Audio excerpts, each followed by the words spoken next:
अनंतर मोक्ष प्राप्त कर लेता है। अतः कीलक को जानकर उसका परिहार करके ही सप्तशती का पाठ आरंभ करें। जो ऐसा नहीं करता उसका नाश हो जाता है। इसलिए कीलक और निष्कलीन का ज्ञान प्राप्त करने पर ही यह श्रोत निर्दोष होता है और विद्वान पुरुष इस निर्दोष श्रोत का ही पाठ आरंभ करते हैं।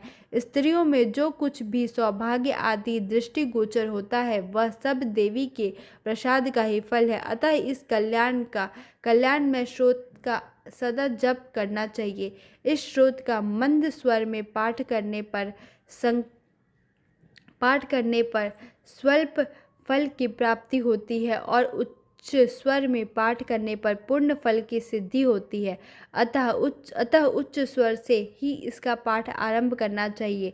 जिनके प्रसाद से ऐश्वर्य, सौभाग्य, आरोग्य, संपत्ति, शत्रुनाश तथा परम मोक्ष की सिद्धि होती है, उस कल्याणमयी जगदम्बिका की स्तुति मनुष्य क्यों नहीं करते। इनके अंतर्गत रात्रि सूतक पाठ करना उचित है। पाठ के आरंभ में रात्रि सूतक, अंत में देवी सूतक की पाठ की विधि है। ध्यान। मैं 3 नेत्रों वाली दुर्गा देवी का ध्यान करता हूँ। उनके श्री अंगों की प्रभा बिजली के समान है। वे सिंह के कंधे पर बैठी हुई भयंकर प्रतीत होती हैं। हाथों में तलवार और ढाल लिए अनेक कन्याएं उनकी सेवा में खड़ी हैं। वे अपने हाथों में चक्र, गदा, तलवार, ढाल, बाण, धनुष, पाश और तर्जनी मुद्रा धारण किए हुए हैं। उनका स्वरूप अग्निमय है तथा वे माथे पर चंद्रमा का मुकुट धारण करती हैं। इसके बाद प्रथम चरित्र का विनियोग और ध्यान करके मार्कंडेय जी बोले, जो सप्तशती पाठ आरंभ करे। प्रत्येक चरित्र का विनियोग तथा प्रत्येक अध्याय के आरंभ में ध्यान भी दे दिया गया है। पाठ प्रेम पूर्वक भगवती का ध्यान करते हुए करें। मीठा उत्तम स्वर, अक्षरों का स्पष्ट उच्चारण, पदों का विभाग, स्वर धीरे धीरे बोलना, ये सब पाठकों के गुण हैं। जो पाठ करते समय राग पूर्वक गाता, उच्चारण के जल्दबाजी नहीं करता, सिर हिलाता और हाथों से लिखी हुई पुस्तक पर पाठ करता और अधूरा ही पाठ करता, वह पाठ करने वाले में अधम माना गया है। जब तक अध्याय की पूर्ति न हो तब तक बीच में पाठ बंद न करें। यह प्रमादवश अध्याय के बीच में पाठ का विराम हो जाए तो पुनः प्रति बार पूरे अध्याय का पाठ करें। अज्ञानवश पुस्तक हाथ में लेकर पाठ करने का फल आधा ही होता है। स्तोत्र पाठ मानसिक नहीं, वाचिक होना चाहिए। वाणी से उसका स्पष्ट उच्चारण ही उत्तम माना गया है। बहुत जोर जोर से बोलना तथा पाठ में उतावली करना वर्जित है। यत्नपूर्वक शुद्ध एवं स्थिर चित्त से पाठ करना चाहिए। अपने हाथ से लिखे हुए अथवा ब्राह्मणोत्तर पुस्तक के लिखे हुए स्तोत्र का पाठ न करें। अध्याय समाप्त होने पर इति वद अध्याय तथा समाप्त शब्द का उच्चारण नहीं करना चाहिए। दुर्गा सप्तशती पहला अध्याय। मेघा ऋषि का राजा सुरथ और समाधि को भगवती की महिमा बताते हुए मधु कैटव वध का प्रसंग सुनाना। ओम प्रथम चरित्र के ब्रह्मा, ऋषि, महाकाली, देवता, गायत्री, छंद, नंदा, शक्ति, रक्त दंतिका, बीज, अग्नि तत्व और ऋग्वेद स्वरूप हैं। श्री महाकाली देवता की प्रसन्नता के लिए प्रथम चरित्र जप में विनियोग किया जाता है। भगवान विष्णु के सो जाने पर मधु कैटव ध्यान। भगवान विष्णु के सो जाने पर मधु कैटव को मारने के लिए कमल जन्मा ब्रह्मा जी ने जितना संवत किया था, उन महाकाली देवी का मैं सेवन करती हूँ। वे अपने 10 हाथों से खंग, चक्र, गदा, बाण, धनुष, परिघ, शूल, विषुनी मस्तक और खंग धारण करती हैं। उनके 3 नेत्र हैं। वे समस्त अंगों से दिव्य आभूषणों से विभूषित हैं। उनके शरीर का किनित नीलमणि के समान आभूषणों से विभूषित है। उनके शरीर की कांति नीलमणि के समान है तथा वे 10 मुख और 10 पैरों से युक्त है। ओम चंडिके देवी को नमस्कार है। मार्कंडेय जी बोले, सूर्य के पुत्र स्वर्णानी जो 8 मुनि कहे जाते हैं, उनकी उपस्थिति की कथा विस्तार पूर्वक कहता हूँ, सुनो। सूर्य कुमार महाभाग स्वर्णी भगवती महामाया से अनुग्रह से जिस प्रकार मनवत्न के स्वामी हुए, वही प्रसंग सुनाता हूँ। पूर्व काल की बात है। स्वारोचित मनवंतर में सूरथ नामक एक राजा थे, जो चैत्र वंश में उत्पन्न हुए थे। उनका समस्त भूमंडल पर अधिकार था। वे प्रजा का अपने औरस पुत्रों की भांति धर्म पूर्वक पालन करते थे। तो भी उस समय कोला विंध्यवासिनी नाम के क्षत्रिय अपने शत्रु हो गए। राजा सूरथ की दंडनीति बड़ी प्रबल थी। उनका शत्रुओं के साथ संग्राम। कोला विध्वंसी संख्या में कम थे, तो भी राजा सूरथ युद्ध में उनसे परास्त हो गए। तब से युद्ध भूमि से अपने नगर को लौट आए और केवल अपने देश के राजा होकर रहने लगे। समुची पृथ्वी से अब उनका अधिकार जाता रहा, किंतु वहाँ भी उनके प्रबल शत्रुओं ने उस समय महाभाग राजा सूरथ पर आक्रमण कर दिया। राजा का बल क्षीण हो गया था, इसलिए उनके दुष्ट, बलवान और दुरात्मा मंत्रियों ने वहाँ उनकी राजधानी में भी राजकीय सेना और खजाने को हथिया लिया। सूरत का प्रभुत्व नष्ट हो गया था, इसलिए वे शिकार खेलने के बहाने घोड़े पर सवार हो वहाँ से अकेले ही एक घने जंगल में चले गए। वहाँ उन्होंने विप्र मेघा मुनि का आश्रम देखा, जहाँ कितने ही हिंसक जीव अपनी स्वाभाविक हिंसा वृत्ति छोड़कर परम शांत भाव से रहते हैं। मुनि के बहुत से शिष्य उस वन की शोभा बढ़ा रहे थे। वहां जाने पर मुनि उनका सत्कार किया और वे उन मुनि श्रेष्ठों के आश्रम पर इधर उधर विचरते हुए कुछ काल तक रहे। फिर ममता से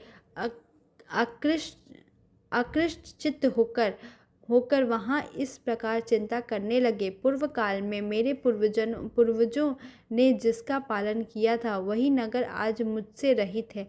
पता नहीं मेरे दुराचारी भृत्यगण उसकी धर्म पूर्वक रक्षा करते हैं या नहीं। जो सदा मद की वर्षा करने वाला और शूरवीर था, वह मेरे प्रधान हाथी अब शत्रुओं के अधीन होकर न जाने कितने भोगों को भोगता होगा। जो लोग मेरी कृपा, धन और भोजन पाने से सदा मेरे पीछे पीछे चलते थे, वे निश्चय ही अब दूसरे राजाओं का अनुसरण करते होंगे। उन अपव्ययी लोगों के द्वारा सदा खर्च होते रहने के कारण अत्यंत कष्ट से जमा किया हुआ मेरा वह खजाना खाली हो जाएगा। वह तथा और भी कई बातें राजा सूरथ निरंतर सोचते रहते थे। यह दिन उन्होंने वहाँ विप्र वर मेघा के आश्रम के निकट एक वैश्य को देखा और उनसे पूछा, भाई तुम कौन हो? यहाँ तुम्हारे आने का क्या कारण है? तुम क्यों शोकग्रस्त और अनमने से दिखाई देते हो? राजा सूरथ यह प्रेम पूर्वक कहा हुआ वचन सुनकर वैश्य ने विनीत भाव से उन्हें प्रणाम करके कहा। वैश्य बोला, राजन, मैं धनियों के कुल में उत्पन्न एक वैश्य हूँ। मेरा नाम समाधि है। मेरे दुष्ट स्त्री पुत्रों ने धन के लोभ से मुझे घर से बाहर निकाल दिया है। मैं इस समय धन, स्त्री और पुत्रों से वंचित हूँ। मेरे विश्वसनीय बंधुओं ने मेरा ही धन लेकर मुझे दूर कर दिया है, इसलिए दुखी होकर मैं वन में चला आया हूँ। यहाँ रहकर मैं इस बात को नहीं जानता कि मेरे पुत्रों की, स्त्री की और स्वजनों की कुशल है या नहीं। इस प्रकार घर में वे कुशल से रहते हैं अथवा उन्हें कोई कष्ट नहीं। वे मेरे पुत्र कैसे हैं? क्या वे सदाचारी हैं अथवा दुराचारी हो गए हैं? राजन ने पूछा, जिन लोभी स्त्री पुरुष आदि ने धन के कारण तुम्हें घर से निकाल दिया, उनके प्रति तुम्हारे चित्त में उनका इतना स्नेह बंधन क्यों है? वैश्य बोला, आज मेरे विषय में जैसी बात कहते हैं, आप मेरे विषय में जैसी बात कहते हैं वह सब ठीक है, किंतु क्या करूं, मेरा मन निठुर नहीं धारण करता। जिन्होंने धन के लोभ में पड़कर पिता के प्रेम स्नेह, पति के प्रति प्रेम तथा आत्मीय जन के प्रीति अनुराग को तलांगिन दे मुझे घर से निकाल दिया, उन्हीं के प्रति मेरे हृदय में इतना स्नेह महात्म्य गुणहीन बंधुओं के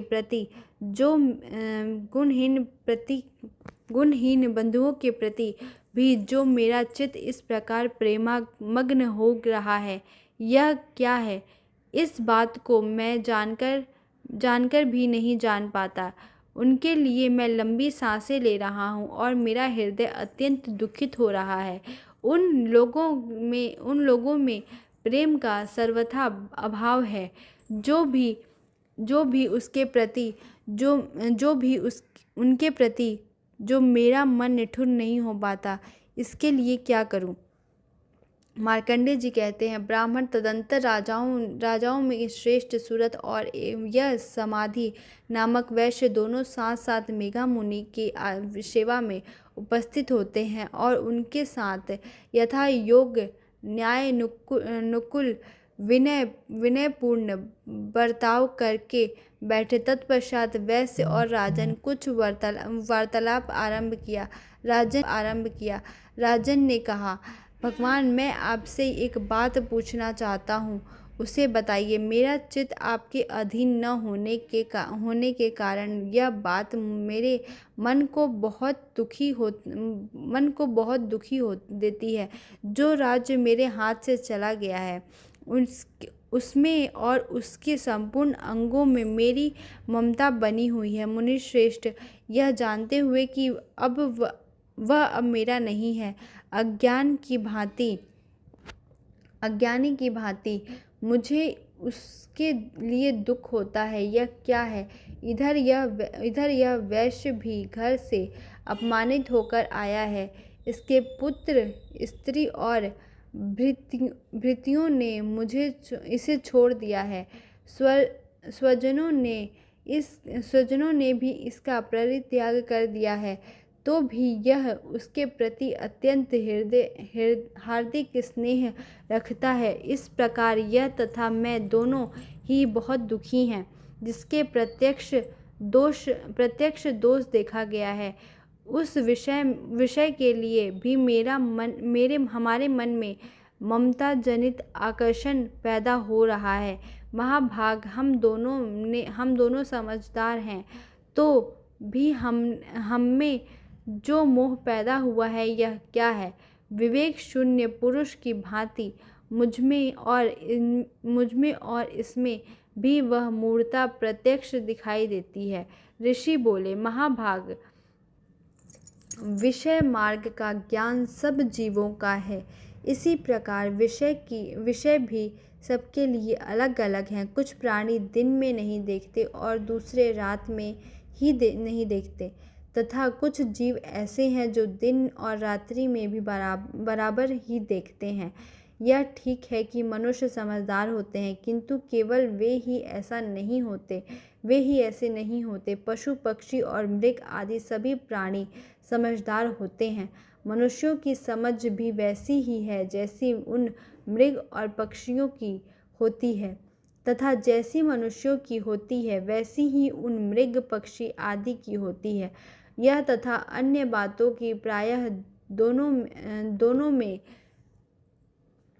समान ही है। समझ होने पर ही इन पक्षियों को तो देखा, यह स्वयं भूख से पीड़ित होते हैं और मोहवश बच्चों की चोंच में कितने चावल अन्न के दाने डाल देते हैं।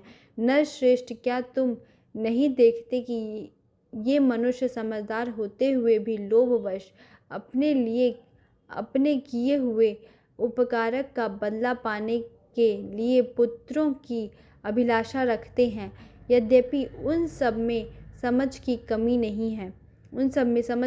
नहीं है, तथापि वे संसार की स्थिति, जन्म मरण की परंपरा बनाए रखने वाले भगवती महामाया के प्रभाव द्वारा ममता में भंवर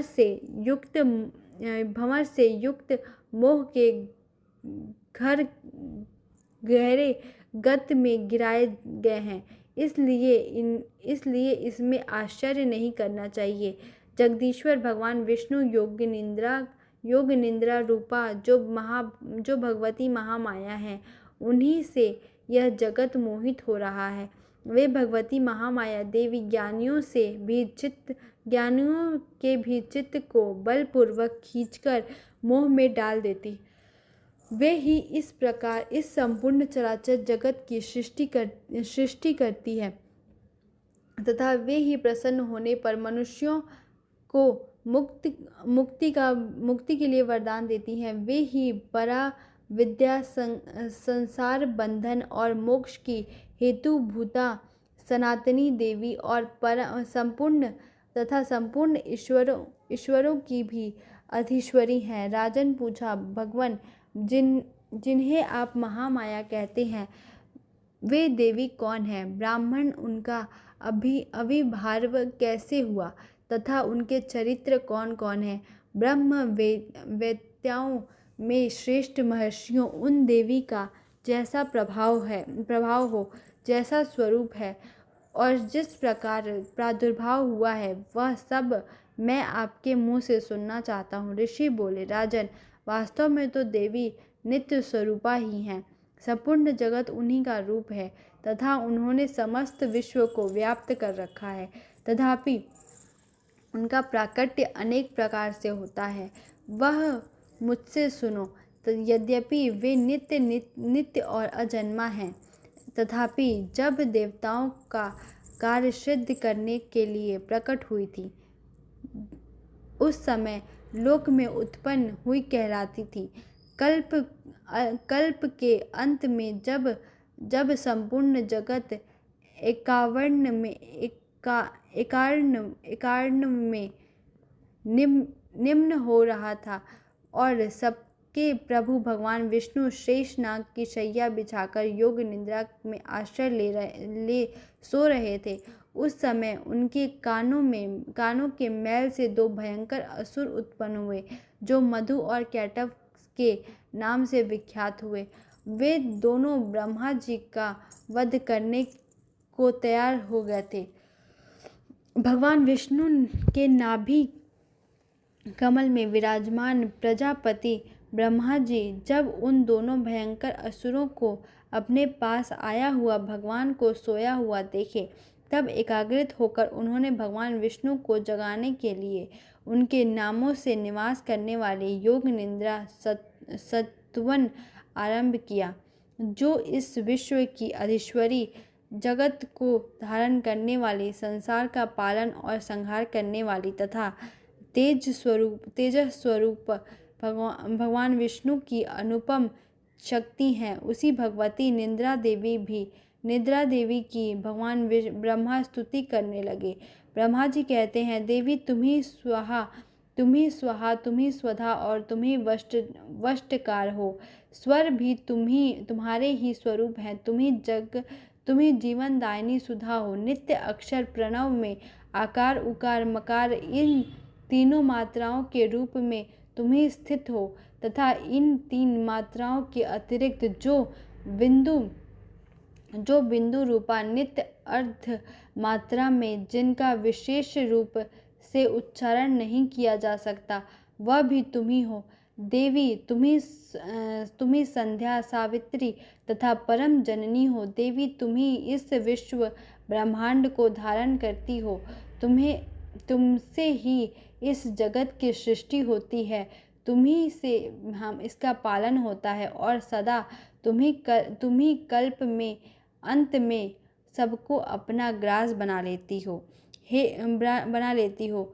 जगन्मयी देवी, इस जगत की उत्पत्ति के समय तुम सृष्टि रूपा हो, पालन काल में स्थित रूपा हो तथा कल्पांत के समय संहार रूपा धारण करने वाली हो। तुम्ही महाविद्या, महामाया, महामेधा, महास्मृति, महामोह रूपा महादेवी और महासुरी हो। तुम्ही तीनों गुणों को उत्पन्न करने वाली सबकी प्रकृति हो। भयंकर कालरात्रि, महारात्रि और मोहरात्रि भी तुम्ही हो। तुम्ही श्री, तुम्ही ईश्वरी, तुम्ही री और तुम्ही बोध स्वरूपा बुद्धि हो। लज्जा, पुष्टि, तुष्टि, शांति और क्षमा भी तुम्ही हो। तुम खंग धारिणी, शूल धारिणी, घोर रूपा तथा गदा, चक्र, खंग और धनुष धारण करने वाली हो। बाण, भुशुंडी और परिघ ये भी तुम्हारे अस्त्र हैं। तुम सौम्य और सौम्यतर हो। इतना ही नहीं, जितने भी सौम्य और सुंदर पदार्थ हैं उन सब की अपेक्षा तुम अत्यधिक सुंदरी हो। पर आमतौर पर और अपर सबके परे रहने वाली परमेश्वरी तुम्ही हो। स्वरूप देवी, ये कहीं भी सत्य असत्य रूप जो कुछ वस्तु है और उन सब की जो शक्ति है वह तुम्ही हो। ऐसी अवस्था में तुम्हारी स्तुति क्या हो सकती है? जो इस जगत की सृष्टि, पालन और संहार करते हैं, उन भगवान को भी जब तुमने निद्रा के अधीन कर लिया था, तब तुम्हारी स्तुति करने में यहाँ कौन समर्थ हो सका था? तुम्हें भगवान शंकर को तथा भगवान विष्णु भी तुमने ही शरीर धारण कराया है, अतः तुम्हारी स्तुति करने की शक्ति किसमें है? देवी, तुम तो अपने इन उदार प्रभावों से ही प्रशंसित हो। ये जो दोनों दुर्धर्षु असुर मधु और कैटव हैं, इनको मोह में डाल दो और जगदीश्वरी भगवान विष्णु को शीघ्र ही जगा दो। साथ ही इनके भीतर इन दोनों महान असुरों को मार डालने की बुद्धि उत्पन्न कर दो। ऋषि कहते हैं, राजन, जब ब्रह्मा जी ने वहाँ मधु और कैटव को मारने के उद्देश्य से भगवान विष्णु को जगाने के लिए तमोगुण की अधिष्ठात्री देवी योग निद्रा इस प्रकार स्तुति की, तब वे भगवान के नेत्र, मुख, नासिका, बाहु, हृदय और वक्ष स्थल से निकलकर अव्यय जन्मा ब्रह्मा जी दृष्टि के समक्ष खड़ी हो गई।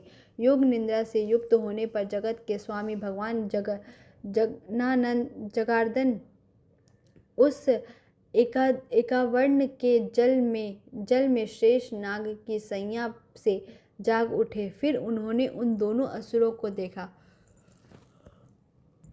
वो दुरात्मा मधु और कैटव अत्यंत बलवान और पराक्रमी थे और क्रोध से लाल आंखें किए ब्रह्मा जी को खा जाने के लिए उद्योग कर रहे थे। तब भगवान श्री हरि ने उठकर उन दोनों के साथ 5000 वर्षों तक केवल बाहु युद्ध किया।